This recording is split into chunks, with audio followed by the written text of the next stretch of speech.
A miner stopped 3 feet from gold. And then this happened. Welcome to Silver Heist. Thank you to our returning subscribers and guests. We are a channel that likes to hold physical gold and silver. To support my creation, please subscribe. Today's story is 3 feet from gold. It comes to us from the inspirational classic Think and Grow Rich from Napoleon Hill, and it's in the first chapter, Thoughts Are Things. 3 feet from gold. One of the most common causes of failure is the habit of quitting when one is overtaken by temporary defeat. Every person is guilty of this mistake at one time or another. An uncle of R.U. Darby was caught by the gold fever in the gold rush days, and he went west to dig and grow rich. He had never heard that more gold has been mined from the thoughts of men than has ever been taken from the earth. He staked a claim and went to work with pick and shovel. After weeks of labor, he was rewarded by the discovery of the shining ore. He needed machinery to bring the ore to the surface. Quietly, he covered up the mine, retraced his footsteps to his home in Williamsburg, Maryland, told his relatives and a few neighbors of the strike.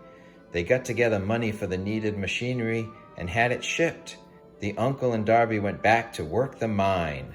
The first car of ore was mined and shipped to a smelter. The returns proved they had one of the richest mines in Colorado.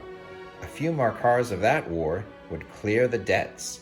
Then would come the big killing in profits. Down went the drills. Up went the hopes of Darby and his uncle. Then this happened. The vein of gold ore disappeared. They had come to the end of the rainbow, and the pot of gold was no longer there. They drilled on, desperately trying to pick up the vein again, all to no avail. Finally, they decided to quit.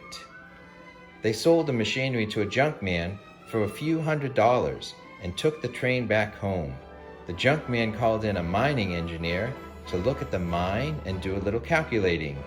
The engineer advised that the project had failed because the owners were not familiar with fault lines.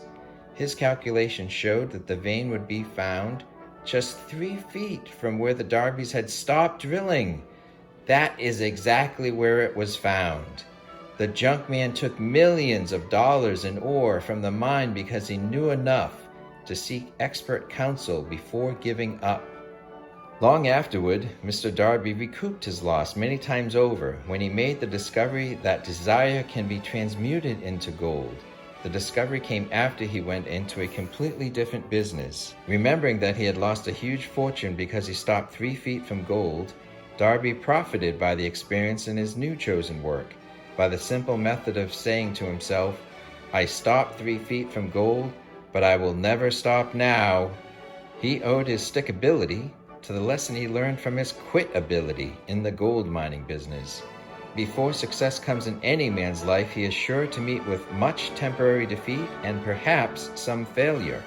When defeat overtakes a man, the easiest and most logical thing to do is to quit. That is exactly what the majority of men do.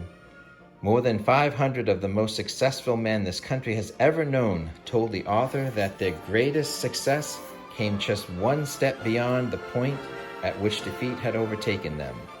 Failure is a trickster with a keen sense of irony and cunning. It takes great delight in tripping one when success is almost within reach. So go one step beyond the point at which you're thinking of stopping, seek outside counsel as needed, and finish your own story. And come back and tell us that this happened.